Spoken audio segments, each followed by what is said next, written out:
ታሪክን የኋሊት አርበኛው በላይ ዘለቀ ከወንድሙ እጅጉ ዘለቀ ጋር በስቅላት የተቀጣው በ1937 ዓ.ም በዛሬዋ ዕለት ነበር። በቀድሞ ወሎ ጠቅላይ ግዛት ቦረና ውስጥ የተወለደውና በፈረስ ስሙ አባ ኮስትር እየተባለ የሚጠራው ደጃዝማች በላይ ዘለቀ በኢጣሊያ ወረራ ዘመን የፋሽስት ጦር በዱር በገደል የሽምቅ ውጊያ ከተጋፈጡበት አርበኞች ግንባር ቀደም መሪ ነበር። በልጅ ኢያሱ ላይ መፈንቅለ ዙፋን ሲካሄድ የልጅ ኢያሱ የክብር ዘበኛ የነበሩት የበላይ ዘለቀ አባት ሁለቱን ልጆቻቸውን በላይና እጅጉን ይዘው መጀመሪያ ወደ ሚስታቸው ወደ ትውልድ ሀገራቸው ጎጃም ውስጥ ወደሚገኘው ለምጨን ሄዱ። በላይ ዘለቀ አባቱ ባሻ ዘለቀ በሰው ከተገደሉ በኋላ ደሙን ለመወጣት በሽፍትነት ቆይቶ ነበር። ጣሊያን ኢትዮጵያን መቆጣጠሯ እንደተሰማ በላይ ዘለቀ ሽፍትነቱን ወደ አርበኝነቱ ለውጦ የፋሽስቱን ጦር ለመዋጋት ወሰነ። በጎጃም በሚንቀሳቀሰው የጣሊያን ጦር ላይ ለ5 ዓመታት በፈጸማቸው ጥቃቶች ድል እየተቀዳጀ ዝነኛ የጦር መሪ ሆነ። አካባቢዎችንም ተቆጣጠረ። ተከታዮቹም ልዑል በላይና አጼ በጉልበቱ የሚል የሙገሳ ስም አወጡለት። በላይ ዘለቀ ብርቱ ተከታዮቹን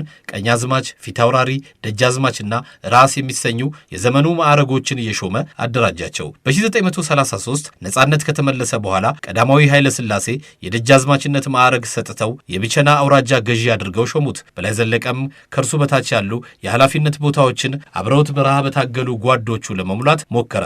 አለቆቹ ዳኞችና ሌሎች የኃላፊነት ቦታዎች የሚሾሙት በሚኒስቴሩ መስሪያ ቤት መሆኑን ነገሩት። በላይ ዘለቀ ወደ አካባቢው የተላኩትን ተሿሚዎች አልቀበልም በማለቱ የበላዮቹ የጎጃም ሹማምንት በላይ ዘለቀ በንጉሠ ነገሥቱ መንግሥት ላይ እያመፀ ነው በማለት ለንጉሡ መልእክት ሰደዱ። በወሰንተኛው ወረዳ ከተሾሙት አርበኛ ጋር ግዛቱ የኔ ነው ብለው በቀሰቀሱት ጸብ የሰው ሕይወት ጠፋ። ቀዳማዊ ኃይለ ሥላሴ የተጣሉት ወገኖች አዲስ አበባ እንዲመጡ ትእዛዝ ቢያስተላልፉም በላይ ዘለቀ አዲስ አበባ ለመዝለቅ አሻፈረኝ አለ። ትእዛዝ ባለማክበሩ በቁጥጥር ስር እንዲውል ወታደሮች ተላኩበት። በላይ ዘለቀ ሶማ ተራራ ላይ መሽጎ የጦር ሰራዊቱን ተዋጋ፣ ግን ተሸነፈ። በውጊያው የሰው ሕይወት ከጠፋ በኋላ በላይ እጁን ሰጠ። አዲስ አበባ በልዩ ችሎት ክስ ተመስርቶ በጥፋተኝነቱ የሞት ፍርድ ቢፈረድበትም አጼ ኃይለ ሥላሴ የሞት ቅጣቱ በእስር እንዲለወጥ ወሰኑ። ለጥቂት ዓመታት በእስር ላይ ከቆየ በኋላ ለፋሽስት ጣሊያን ተባባሪ በመሆን የሀገር ክደት ወንጀል ተፈርዶበት በታላቁ ቤተ መንግሥት ግቢ ውስጥ አብሮት ታስሮ በነበረው ልጅ ማሞ ኃይለ ሚካኤል ገፋፊነት የማምለጥ ሙከራ አደረገ። ነገር ግን ሱሉልታ ሲደርስ ተያዘና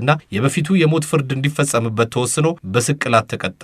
በላይ ዘለቀ ከታናሽ ወንድሙ ከእጅጉ ዘለቀ ጋር በአዲስ ከተማ መርካቶ አካባቢ የስቅላት ሞት ቅጣት ከተፈጸመበት 81 ዓመት ሆነ።